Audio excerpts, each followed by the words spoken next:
কারণ আমার এখানে এমপি হয়ে আমার চাওয়ার কিছু নয়, আমি যদি পারি কিছু দিতে সেটাই চেষ্টা করি।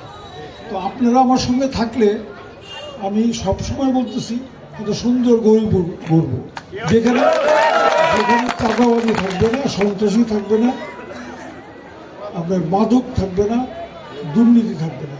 এই চারটা কথা আমি বারবার বলতেছি। আপনারা আমার সঙ্গে থাকলে আমি ইনশাল্লাহ করতে পারবো।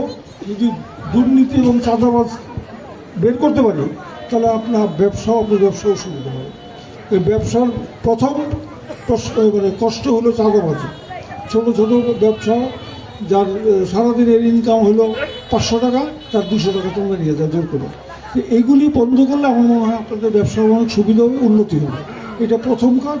তারপরে অবকাঠামিক পরিবর্তন, যেটা ইনফ্রাস্ট্রাকচার চেঞ্জ, এগুলি আমি আপনাদেরকে নিয়ে আপনাদের পরামর্শ নিয়ে করার চেষ্টা করব এবং ইনশাআল্লাহ আমি আপনাদের সঙ্গে থাকলে আমি করতে পারবো। এইটা আগামী দিনের ব্যাপার। এই কথাগুলি এখন তো আমরা তো প্রতিশ্রুতি দিতে পারবো না, নির্বাচনের বিধিনিষেধ আছে, আজকে বলতে পারবো না যে আপনারা এটা করে দেবো। আমি নির্বাচনের পরে আপনাদের সঙ্গে বসে এই গৌরীপুরের উন্নতির লক্ষ্যে যেটা বলবে, যেটা ভালো হবে, সবাই যেটা চাবে, ওটা অবশ্যই আমি করার চেষ্টা করব।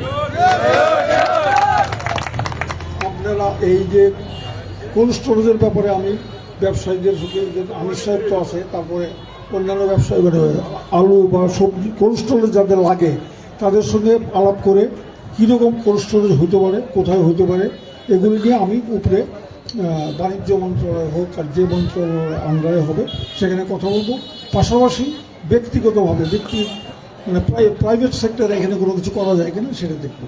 এটা হলো 1 নম্বর কোল্ড স্টোরেজ। এছাড়া আর কি আছে সেটা আপনারা চিন্তা করেন।